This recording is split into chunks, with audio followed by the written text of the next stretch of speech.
This is our video lesson on physical science, chapter 25, section 3, Earth's interior.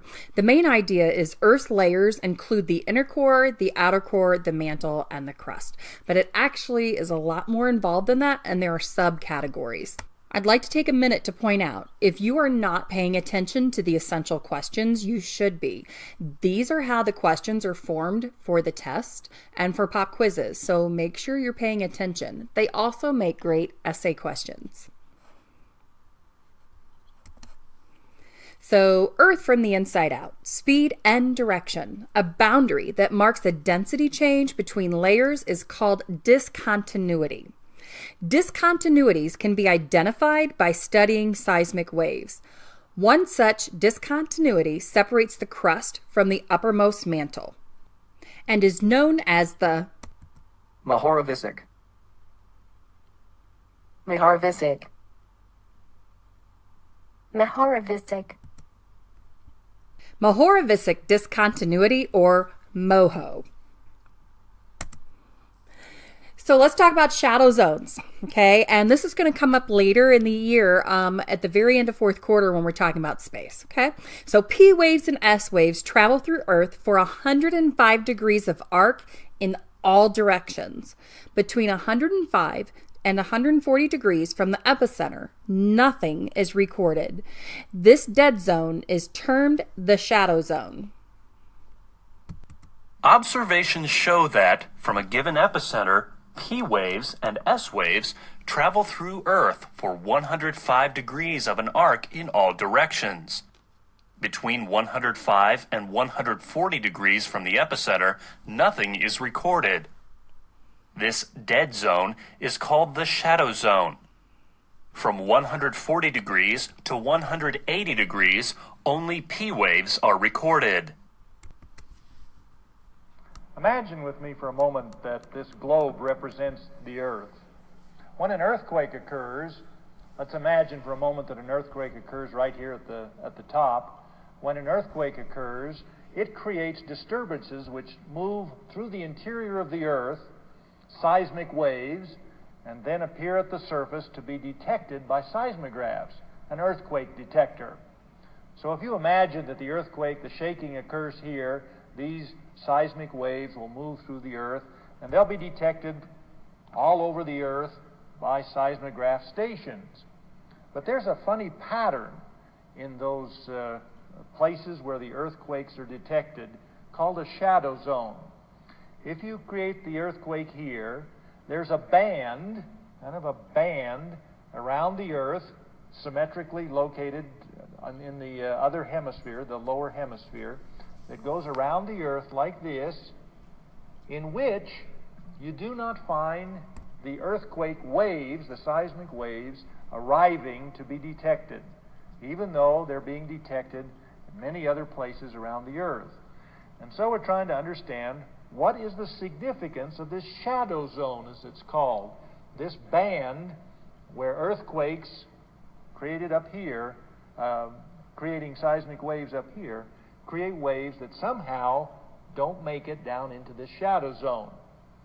Well, let's imagine for a moment that the earthquake occurs not at the top, but over here on the other side, on my side of the globe, on this opposite side. Now, if that's the case, the earthquake over here would create a shadow zone, which is a band like this around the Earth, on this end that faces you that you see. Can we understand where that shadow zone comes from? Well, I'm going to turn this light on to represent an earthquake. And the light rays, as they go through the globe, represent the seismic waves traveling through the Earth.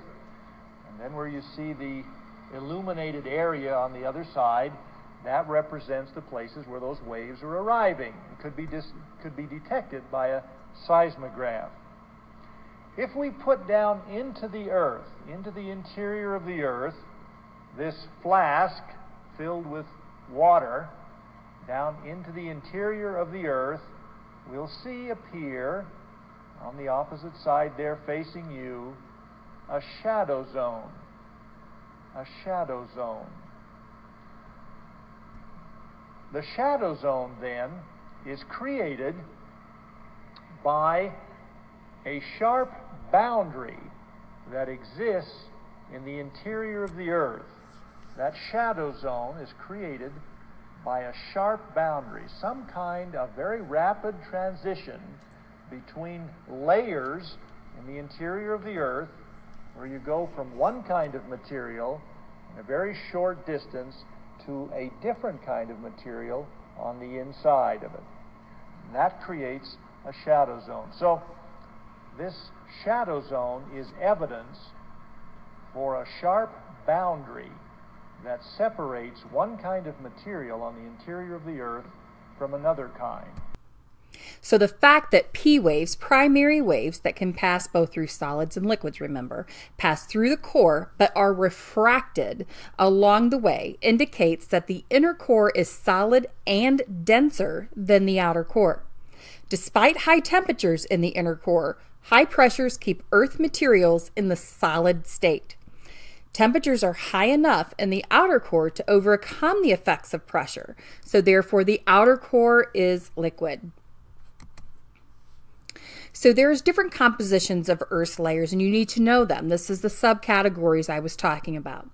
The crust and uppermost mantle, which together form the lithosphere, are made of rocky material, mostly silicates.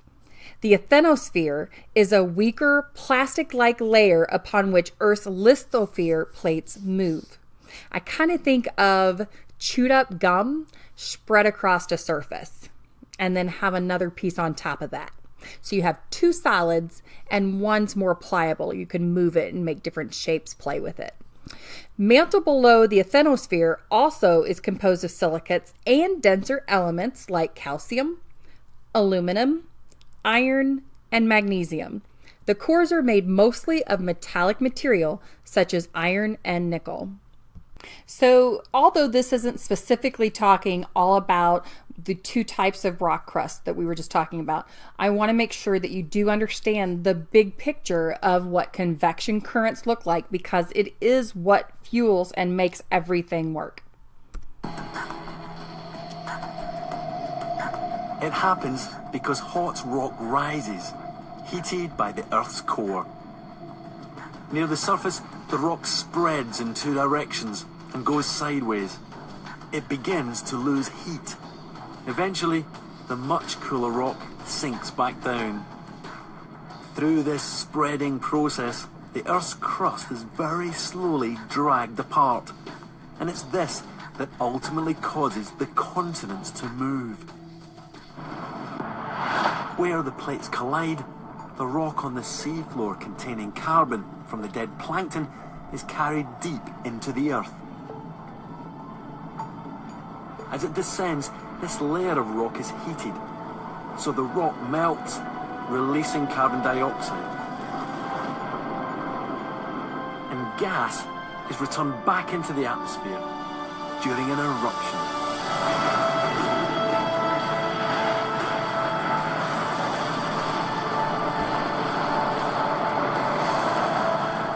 The remarkable cycle is complete. Geologists think that most of the mantle is solid rock. However, towards the top of this layer, there exists an area of hot, thick, molten rock. This area is called the asthenosphere. And above this area is the cool and rigid outer shell of the Earth, which we call the crust. Geologists sometimes refer to the crust and the solid area directly below it as the lithosphere. As we take a closer look at our diagram, we see that on dry land, the crust is a mere 20 to 60 miles